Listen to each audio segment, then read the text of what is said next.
Literatura de cordel, imagens do sertão, aqui João Carlos Espíndola, com mais uma gravação de romance de literatura de cordel para você. E dessa vez nós vamos ler aqui o romance de número 219, de um total de 1000 romances de literatura de cordel que nós pretendemos gravar aqui no canal Imagens do Sertão. E nós vamos gravar o cordel do Manuel de Almeida Filho, Zé Baiano, Vida e Morte. Lembrando que esse romance não é o mesmo que já está no canal, não é. Isso aqui é uma sugestão do seguidor Napoleão Bonaparte, o Caboclo do Sertão. Só que eu encontrei um cordel pequeno do Gonçalo Ferreira da Silva que fala sobre o Zé Baiano. Zé Baiano, o ferrador de gente. Não é esse. Esse aqui é Zé Baiano, Vida e Morte, beleza? Se você ainda não é inscrito no canal, eu convido você a procurar aí o botão inscrever-se e deixar-nos aí a sua inscrição, que é muito importante aqui para o canal Imagens do Sertão Literatura de Cordel. Inscreva-se no canal, ative as notificações, ative o sininho do YouTube, para que você seja notificado toda vez que nós gravarmos aqui um novo romance de literatura de cordel. E também deixa o seu like. Pessoal, o like é muito importante porque quando você deixa o like, o YouTube entende que esse vídeo aqui ele é bom e aí o YouTube recomenda esse vídeo. Então o like é muito importante. Eu sei que a maioria das pessoas não dão like, esquece algo assim, mas é muito importante. Você não sabe assim o quão é importante dar o like. Eu agradeço muito mesmo se você puder dar aí o joinha, eu gostei. Beleza? Então vamos lá. Zé Baiano, Vida e Morte, do autor Manuel de Almeida Filho. Lembrando que esse cordel é uma sugestão do seguidor Napoleão Bonaparte, o Caboclo do Sertão. Falando de cangaceiros, o assunto é muito vasto. Em pesquisa no Nordeste, muito tempo já foi gasto. Conversando com o povo, sempre surge um fato novo em cima do mesmo rasto. Poucos procuram saber o caminho verdadeiro que fez nascer o cangaço no Nordeste brasileiro, sem procurar a razão, numa completa isenção, como nasce um cangaceiro. Neste livro mostraremos um novo personagem que fez parte do cangaço no meio da piratagem, ferrou moças inocentes e matou muitos valentes com destemida coragem. Falamos de Zé Baiano, que no Nordeste viveu, só não descobrimos onde seu nascimento se deu, naquele tempo de fome, mostra pelo sobrenome que na Bahia nasceu. Juntando as informações que recebemos por sorte, unimos os fragmentos em um caderno de porte para ao cair do crepúsculo, coligirmos neste opúsculo Zé Baiano, Vida e Morte. É isso que tentaremos, e sem espiçar a ninguém, apenas contando os fatos que poucos conhecem bem, no valor dessa cultura, pela falta de leitura que o nosso pessoal tem. Pois a primeira notícia que temos de Zé Baiano foi dentro de Maceió, em estado desumano, pedindo para comer, tentando sobreviver contra o destino tirano. Moreno forte e entroncado, sem dizer a sua idade, sentia na própria carne as mãos da fatalidade. Dentro desse labirinto, pelo aspecto faminto, merecia piedade. Entrava nos restaurantes, triste, vencido, incapaz, pedia de mesa em mesa, quando gritou um rapaz, com uma frase medonha: vá trabalhar sem vergonha, deixe as pessoas em paz. Outro disse sorridente: vai embora rapazola, tão forte, tão moço assim, por que não usa cachola? Se não quiser trabalhar, vá atacar e roubar, para não pedir esmola. Mostrando os olhos famintos, ele nada respondia, saía e depois entrava noutro lugar e pedia, com a fé esperançosa, que uma alma caridosa o seu pedido atendia. Até que no restaurante repetiu a cantilena, de mesa em mesa pedindo, mas ninguém não tinha pena. Porém, nesse mesmo instante, numa mesa um viajante se compadeceu da cena. Vendo que em favor do moço ninguém ia se mexer, disse: venha cá rapaz, sente-se para comer, deixa esses mortos de fome, que numa gula sem nome não cumprem com o dever. Chamou o garçom e disse: bote comida à vontade, até que este rapaz mate a sua necessidade. Faço a minha obrigação, cumprindo um dever cristão que rege a humanidade. Zé Baiano, que era almoço, em frente à pessoa amiga, comeu 2 feijoadas, até que encheu a barriga. Depois disse com amor: muito obrigado, Senhor, que Deus do céu lhe bendiga.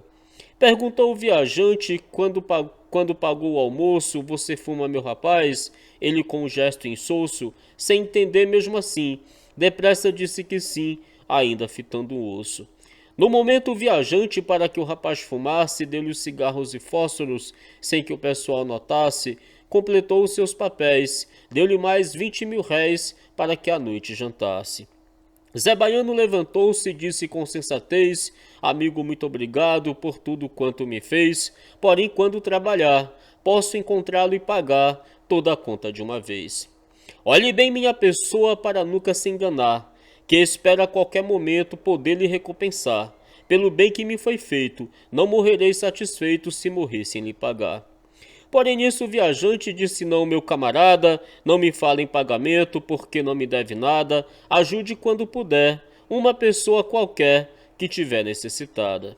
O viajante acanhado disse adeus e no segundo apertou a mão do moço que no suspiro profundo, olhando disse: doutor, eu reconheço o senhor em qualquer parte do mundo. Ainda ouvindo o caboclo aquela frase dizer, o viajante afastou-se, pensando não merecer, na sua bondade imensa, aplauso nem recompensa por ter feito o seu dever. Então aquele episódio esqueceu no mesmo dia, continuou viajando, atendendo a freguesia, nos diversos afazeres, para cumprir os deveres que o seu trabalho exigia. Após 2 anos passados, completamente esquecido do fato que em Maceió havia lhe acontecido, sem ter nada na lembrança, foi fazer uma cobrança e despachar um pedido. Foi Santana do Ipanema, a cidade destinada a receber o pedido, com a cobrança citada, feita na localidade, corria toda a normalidade, sem haver suspeita em nada. Com o dinheiro na bolsa, o pedido despachado, o comércio satisfeito, o cavalo descansado, achando a missão cumprida, resolveu dar a partida depois de ter almoçado. O viajante deixou a cidade a 1 hora da tarde em seu bom cavalo, que atendia a cada espora, levando muitos papéis e mais 10 contos de réis, danou-se de estrada fora. Mas no tempo Lampião, como chefe cangaceiro, mantinha em cada cidade um vigilante coiteiro para sempre vigiar, dia e noite dedurar quem saísse com dinheiro. Inocente o viajante seguia sem pensar nada, com 2 léguas ou mais, caiu em uma cilada, pois Lampião animado, pelo seu cabra avisado, preparou-lhe uma emboscada. Saltaram na sua frente 2 cangaceiros gritando: não se mexa porque morre, vá logo a bolsa entregando, enquanto os demais bandidos, com Lampião reunidos, ficaram de parte olhando. Um dos cabras assaltantes, por nome de Nevoeiro, disse para o viajante: salte para o chão ligeiro, não se meta a ser valente, entregue rapidamente a bolsa com o dinheiro. No pulo que o viajante para o chão sem jeito deu, no grupo perto do chefe, um bandido se mexeu. Naquela ocasião trágica, como no passe de mágica, um milagre aconteceu. Pois o bandido que havia se mexido com razão, pulou e caiu no meio dos 3 na ocasião, 2 cabras e o viajante, e gritou muito arrogante: neste ninguém põe a mão. Enquanto eu estiver vivo, ninguém toca um dedo nele, ofereço com prazer minha vida pela dele, pelo que me fez de bem. Vejo que entre nós não tem um para igualar com ele. Como cristão, como gente, ele é bondoso e é humano, não é como cangaceiro, perverso, mau e tirano. Foi ele que me salvou, quando em Maceió matou a fome de Zé Baiano. Eu prometi que se um dia houvesse oportunidade de encontrá-lo em meu caminho, sem orgulho nem vaidade, pagaria de uma vez tudo quanto ele me fez, com amor e caridade. Assim, capitão, agora conceda-me este favor, pois este rapaz morrendo, eu mato seja quem for, já não respeito ninguém, embora morra também, sob as ordens do senhor. No momento os 2 capangas não podiam reagir, prudentemente esperavam o Lampião se decidir, mas entre os 2 comandados, com os 2 braços cruzados, levava o tempo a sorrir. Zé Baiano, que não viu ninguém se movimentar, olhou para o viajante e disse: pode montar, seguir a sua viagem, sem medo de ter visagem que eu vou acompanhar. Nesse instante o viajante olhou para Lampião e ficou paralisado, sem mover os pés do chão, não atinava direito, sentindo dentro do peito os pulos do coração. Lampião continuava sorrindo sem decidir. José Baiano gritou para o viajante ouvir: amigo que está pensando, não está ouvindo eu mandando montar depressa e partir? Já não viu que o capitão ao meu favor concedeu, que contra o meu protegido um só dedo não moveu? Monte logo e queime o chão, com a minha gratidão recebo o pão que me deu. Com um grito viajante do seu assombro acordou, de um pulo caiu na cela, já montado caminhou, só disse muito obrigado, vendo que era acompanhado pelo rapaz que o salvou. Enquanto ele galopava, por cima do ombro via, embora um pouco distante, o capanga que o seguia, tendo na testa uma ruga, garantindo a sua fuga, até longe o protegia. Numa volta do caminho, quando já ia distante, olhou para trás e não viu mais o acompanhante, sentindo medo atacá-lo, esporeou o cavalo para voar nesse instante. Forçou o pobre animal, sem lembrar de descansá-lo, até Palmeira dos Índios, onde conseguiu pará-lo, foi quando compreendeu que na carreira que deu, quase matava o cavalo. Todavia não tivemos a menor informação com o chefe Zé Baiano o que aconteceu então, na fuga que se passou, só que ele continuou no bando de Lampião. Agora muito feliz pelo favor concedido para pagar o seu débito em Maceió contraído, naquele tempo inconstante, dado por um viajante e pago por um bandido.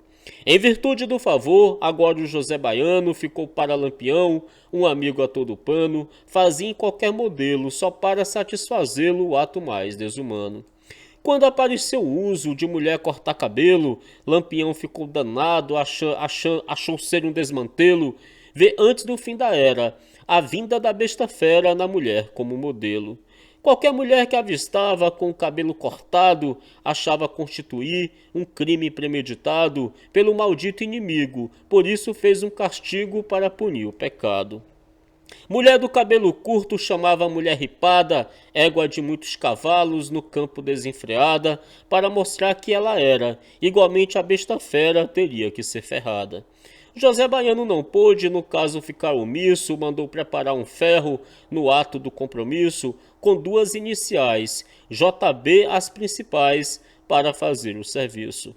Não escapava ao castigo nem mulher de potentado, fosse quem fosse teria, o corpo todo ferrado, viúva, moça ou casada, qualquer uma era ferrada para pagar seu pecado. José Baiano cumpria a ordem de Lampião, ferrava qualquer mulher que lhe caía na mão, queimava em qualquer lugar do corpo para deixar a marca sem compaixão. Zé Baiano ferrou todas as mulheres encontradas com os cabelos cortados, porém não foram contadas, nas várias localidades, fazendas, vilas, cidades, pelos cabras visitadas. Ferrou mulher na barriga, no colo, no pé da goela, na testa, no espinhaço, na batata da canela, no meio de cada coxa, para ver a carne roxa acima dos joelhos dela.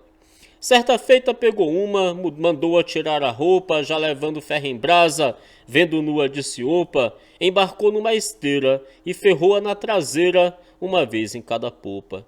Também em uma fazenda foi ferrar uma donzela, porém a moça gritou, quando o ferro tocou nela, foi um grito tão ousado que Lampião assombrado correu em defesa dela. Mesmo na carreira ouviu um apelo verdadeiro, valam-me as sagradas bênçãos do padre do Juazeiro, meu protetor, meu padrinho, afaste do meu caminho a mão deste cangaceiro. Nisso Zé Baiano ouviu o grito de Lampião, pare com isso assassino, não ouviu que com razão, pelo que a moça sentiu, a meu padrinho pediu sua santa proteção. Solte a moça para que possa curar a ferida que lhe fez a queimadura da sua mão homicida. Não tente cantar de galo, nem que eu precise matá-lo, a donzela está valida. Zé Baiano respondeu, não vou furar seu cartaz por causa de uma mulher, não vou colocar a paz em perigosos terrenos, uma mais ou uma menos, pouca diferença faz. Lampião naquele dia, na fazenda Pouso Alto, ao começar a limpeza, Zé Baiano deu um salto, Lampião com raiva agora, chamou tudo e foi embora, não terminou o assalto. Em Canidé, Zé Baiano, uma senhora ferrou, mulher do cabo Berrinho, que pela pena passou, cabelo curto cachecha, ferrada numa bochecha, pela vaidade pagou. Cabo Birrinho, o marido, não conseguiu fazer nada porque não estava em casa, quando a mulher foi ferrada. Assim ninguém era imune, o crime ficou impune, a lei desmoralizada. Depois de ser comandado de obedecer, ser fiel, ferrar, assaltar, matar, fazer gente beber fel, resolveu pelo sadismo, dentro do cangaceirismo, fazer um novo papel. Foi quando José Baiano abandonou o comando de Lampião e também criou seu próprio bando, com uma pequena equipe, ficou dentro de Sergipe roubando e negociando. Contam até que ele foi o bandido que chegou mais perto da capital, como um amigo afirmou, foi numa atitude franca, atacou a areia branca, mas seu golpe não vingou. Foi até ao Alambique, Terra Preta, e perguntou pelo dono a um carreiro que logo desconfiou de Zé Baiano na hora e respondeu sem demora, o meu patrão viajou. Logo deixou o bandido com o seu gênio ferino e avisou Alcides Borges que revogou seu destino, rapidamente correu para o mato e se escondeu, escapou do assassino. Zé Baiano foi embora, já que não se saiu bem, como que veio mandado, não procurou mais ninguém, foi baixar no outro terreiro, à procura de dinheiro, comida e joias também. Assim conseguiu juntar um capital avultado de muitos contos de réis para que fosse emprestado a juros a quem precisasse, porém só a quem pagasse no tempo determinado. Entre diversas cidades fez o seu campo de ação, Itabaiana, Frei Paulo, Alagadiço, Pinhão, porém sagaz como um gato, porque só dentro do mato era a sua habitação. Ele emprestava dinheiro com juros pela metade a figurões da política que tinham necessidade, constantemente iam vê-lo, por isso para prendê-lo ninguém tinha autoridade. Ninguém queremos dizer daqueles necessitados negociantes políticos que ficavam fracassados, perdendo grandes quantias, precisando pôr em dias compromissos atrasados. Esses então caminhavam escondidos da polícia, guiados pelos coiteiros que usavam toda a perícia, enquanto os caças bandidos, na pista dos foragidos, dele não tinham notícia. Pois Zé Baiano mantinha dezenas de fazendeiros sob o jugo de ameaças feitas por seus companheiros, que aos criadores forçavam, por isso eles aceitavam a condição de coiteiros. Era desse modo que, vivendo em lugar deserto, se movimentava achando seguir o caminho certo, todo bando como sócio, já fazia o seu negócio sem pensar ser descoberto. Apertava os fazendeiros com o salto do tamanco para que dessem dinheiro logo no primeiro arranco, causando pavor e susto, aumentando a todo custo o capital do seu banco. No lugar onde acampava, a clientela chovia, em cavalo automóvel, um pagava o que devia, outro tomava emprestado, e Zé Baiano sentado sobre uma pedra atendia. Essa transação bancária parece uma brincadeira, porque ninguém nunca viu, banco numa capoeira, como organizada empresa, porém com toda certeza a versão é verdadeira. Enfim, a polícia não descansava procurando os bandidos nas fazendas, aqui e ali perguntando se alguém se contradizia, dizendo que não sabia, findava até apanhando. Sim, porque naquele tempo, qualquer homem fazendeiro, que mesmo sendo obrigado, transasse com cangaceiro, seu sangue ficava doce, fosse de que modo fosse, era tido por coiteiro. Também o que fosse preso, apertado atrás de um muro, ficava sem confiança, era negro o seu futuro. Para qualquer cangaceiro, deixava de ser coiteiro, passava a ser dedo duro. Agora veja o leitor, coitado do fazendeiro. Se não falava a polícia, era chamado coiteiro. Mas se caísse em apuro, e preso era dedo duro na boca do cangaceiro. Esse perdia o sossego como os demais perseguidos, pois o medo lhe atacava todos os 5 sentidos, dentro de toda a malícia, por um lado era a polícia e pelo outro os bandidos. Quando a polícia atacava com castigo positivo, os bandidos perseguiam para não o deixar vivo, pondo muita bala em jogo, muita lenha, muito fogo para a queima do arquivo. Agora vamos mostrar o nosso herói destemido, que é Antônio de Chiquinho, um fazendeiro querido, honesto, bom, respeitado, que um dia foi intimado pelo mais cruel bandido. Um dia ele recebeu de Zé Baiano um recado, para que fosse encontrá-lo num lugar determinado, sem levar acompanhante, pois um negócio importante lá seria consumado. Antônio pensou consigo, não quero dar escorrego, por isso para bandido não vou servir de pelego, porém nisso perturbou-se, pensando que se não fosse, não teria mais sossego. pois seria fatalmente pelo cabra perseguido, poderia até morrer, como havia acontecido, como um criado menor. Assim pensando melhor, armou-se e foi escondido. Lá falou com Zé Baiano, com a feição carrancuda. O bandido disse: Antônio, preciso da sua ajuda. Se não me der o que quero, faço você virar zero, não há diabo que eu acuda. Antônio viu que não tinha um meio de salvação, perguntou por essa ajuda, qual a minha obrigação. Ele disse: ir nas fazendas, comprar umas encomendas quando tiver precisão. Ou mesmo em Aracaju, que eu não piso em seu terreno, estando ouvindo a conversa, o bandido Zé Sereno. Ou mesmo em Aracaju, que eu não piso em seu terreno, estava ouvindo a conversa, o bandido Zé Sereno. Para completar o choque, tinha mais Ângelo Roque e também Manuel Moreno. Antônio disse: eu já sei quais os pontos principais dessa ajuda que precisam, são verbas e nada mais. Por isso tomem dinheiro, porém por Deus verdadeiro, não me procurem jamais. Zé Baiano respondeu: não vai precisar de Deus, precisa só atender todos os pedidos meus. Para sair dessa trança, vai fazer uma cobrança a vários colegas seus. Para a cobrança que tem, uma lista principal dos amigos que darão a importância total. Vá recebendo e somando, porque estou precisando aumentar meu capital. Então na lista existia para cada fazendeiro, amigo de Antônio dar, uma quantia em dinheiro, valor que não recebido, seria Antônio punido pela mão do cangaceiro. Antônio então conseguiu dos seus colegas citados receber logo os valores que eram na lista apontados, porém contra os inimigos, agora aqueles amigos ficaram seus aliados. Apenas não entendeu quando se viu perseguido, acusado de coiteiro, pela polícia detido, com fome e pressionado, de castigo interrogado, tratado como bandido. Preso por diversas vezes, em seguida libertado, porém era ocultamente por soldados vigiado, para comprovar de fato se ele fazia contato com bandido procurado.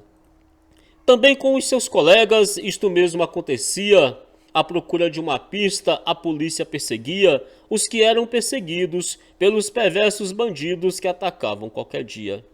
Era assim constituída a vida dos fazendeiros, por um lado perseguidos pelos cruéis cangaceiros, por outro pela polícia, que por suspeita e malícia os chamava de coiteiros. Era dentro desse clima que os criadores viviam, numa guerra entre dois fogos, o que fazer não sabiam, pelos golpes negativos, dentro de um inferno vivos, os perseguidos sofriam. Foi quando José Baiano mandou um novo recado para que Antônio comprasse na capital do estado umas coisas precisadas e depois fossem levadas no lugar acostumado. Porém, pelas encomendas que Antônio ia comprar, já estava decretado que quando as fosse levar, fazia o destino torto, porque lá seria morto sem haver como escapar.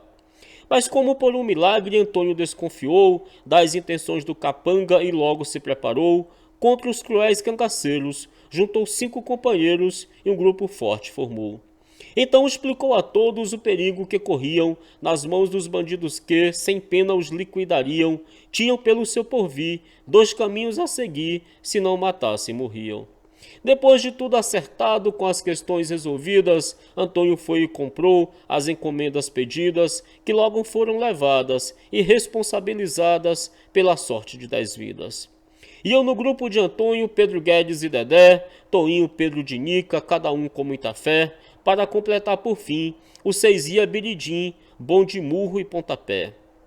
Estavam com Zé Baiano esperando para o teste, segundo Antônio sabia, diferente Chico Peste, mas entrou fora do plano, no bando de Zé Baiano, mais um cabra do Nordeste. Lá na chegada houve 2 surpresas de uma só vez, para Antônio que pensava que os bandidos eram 3, também para Zé Baiano, o ferrador desumano, que não esperava os 6. Porque nesse mesmo dia, chamado por Zé Baiano, tinha chegado mais um cabra perverso e tirano, que se chamava Cilino, um desalmado assassino, como chefe um desumano. Antônio já não podia voltar atrás porque tinha um compromisso firmado, era por isso que vinha, tinha que enfrentar a morte, apelar só para a sorte, pois era o que lhe convinha. Zé Baiano, vendo os 5 na companhia de Antônio, talvez que tenha pensado salvar o seu patrimônio, por isso disse: safados, venham todos desarmados que não confiam em demônio. Assim caminhavam todos parecendo desarmados, porém levavam nas costas os armamentos guardados, não visto pelos bandidos, pois iam bem escondidos nas camisas enrolados. Antônio que ia na frente de cabeça levantada, levando a mercadoria que lhe fora encomendada, mas na porta do perigo tinha para cada amigo uma senha combinada. Rapidamente pensou para não haver engano e disse para os amigos: nosso destino é tirano, o jeito agora é vocês pegarem os outros três, que eu só pego o Zé Baiano. Aceita a proposta, todos resolutos caminharam, enquanto os bandidos lá, preparados, esperaram, atentos por sua vez, para liquidar os seis, mas por um triz se enganaram. Antônio, ao se aproximar do grupo conforme o plano, gritou a senha e pulou em cima de Zé Baiano. Os outros também pularam, e os três cabras agarraram no combate mais tirano. Os capangas foram às armas, embora surpreendidos, porém estavam pegados por homens enfurecidos, com as ações decididas, defendendo as suas vidas como leões destemidos. Antônio com Zé Baiano, na luta descomunal, embolavam pelo chão, parecendo um vendaval. O cabra se defendia, porém jamais conseguia puxar pelo seu punhal. Entre soco e pontapé, cada patada que um dava, o outro voava longe, mas logo se levantava, como dois mulos nos campos, das carnes voavam tampos, por onde o sangue espirrava. Davam dentadas e coice como os filhos de uma égua, porém um nessa batalha ao outro não dava trégua, pareciam com dois touros, pois o eco dos estouros se ouvia com meia légua. Enquanto Antônio enfrentava a Zé Baiano, os amigos imitavam cinco feras, atacando os inimigos, que se tornavam gigantes, pelos ataques constantes cresciam mais os perigos. Eram os três inimigos a favor de Zé Baiano, a cilina diferente, cada um mais desumano, o terceiro Chico Peste, que matou mais um Nordeste que um matadouro no ano. Pelos amigos de Antônio, os três estavam pegados, foram procurando as armas, eram três alucinados, só que quando conseguiram, com raiva e assombro viram os outros também armados. Punhal, pistola e facão agilmente apareciam, já nas mãos dos contendores que entre si se combatiam. Pela tremenda disputa, ninguém sabia na luta qual deles escapariam.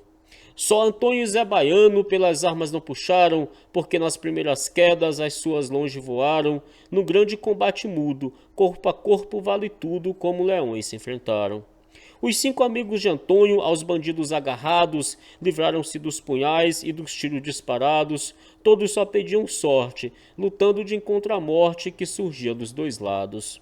Os contendores cansados, as armas descarregadas, agora só os punhais, com as pontas afiadas, de vez em quando furando, pouco a pouco iam deixando as carnes dilaceradas. Nisso o amigo de Antônio, já deliberadamente, arrastou por um facão o rabo de galo potente, queria acabar a guerra, para alimentar a terra com um picado de gente. Com Antônio e Zé Baiano só se ouvia entre sussurro, baque por cima de baque, murro por cima de murro, no chão abriam crateras, pareciam duas feras, de vez em quando um esturro. No pulo que deram juntos, por sorte Antônio caiu, em cima de Zé Baiano, porém um capanga viu, saiu de punhal na mão, se arrastando pelo chão, e Antônio não pressentiu. Para cravá-lo nas costas, quando levantou o aço, Dedé, amigo de Antônio, viu o ferro no espaço, pulou na ocasião, passou no braço o facão, que saltou longe o pedaço.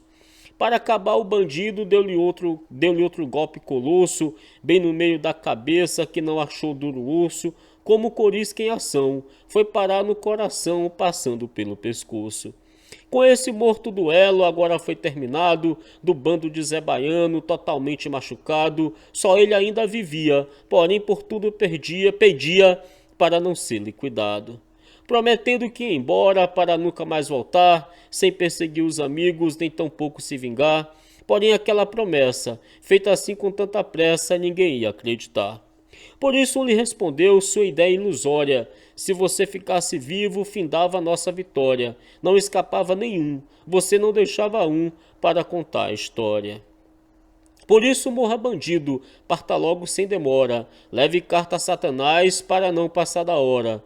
Tome e leve o seu almoço, deu-lhe um golpe no pescoço, tirou-lhe a cabeça fora.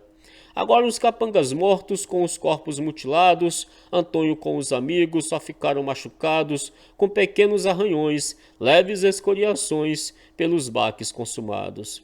No instinto formigueiro, os amigos reunidos, como a terra estava fofa, com os ferros conduzidos, abriram uma sepultura, com 10 palmos de fundura, plantaram nela os bandidos. Os 6 amigos deixando os capangas sepultados, todos os seus objetos por eles foram levados, como o troféu da vitória, foram em louvor dessa glória muitos dias festejados. Após os festejos todos, os fatos foram contados pelos heróis à polícia, mas não foram acreditados, presos para que provassem, levados e se falhassem, lá seriam fuzilados. Mas tudo ficou provado, arrancados os bandidos, os corpos examinados por doutores entendidos e também por curiosos, foram logo os criminosos por todos reconhecidos. Provada a verdade foram os 6 heróis libertados, pelos homens da polícia se viram cumprimentados e por todos os presentes, autoridades, parentes e amigos foram abraçados. Depois dos ferros que o bandido praticava, 2 dos ferros que o bandido praticava a tirania, ferrando as pobres mulheres para ver a agonia, um ficou como notícia para o Museu da Polícia, o outro foi para a Bahia. Após meses de trabalho, levamos aos nordestinos mais uma história mostrando entre o cangaço os destinos infelizes que passaram, dentro das mentes gravaram as lutas dos assassinos. É isso aí, Manuel de Almeida Filho. Zé Baiano, Vida e Morte.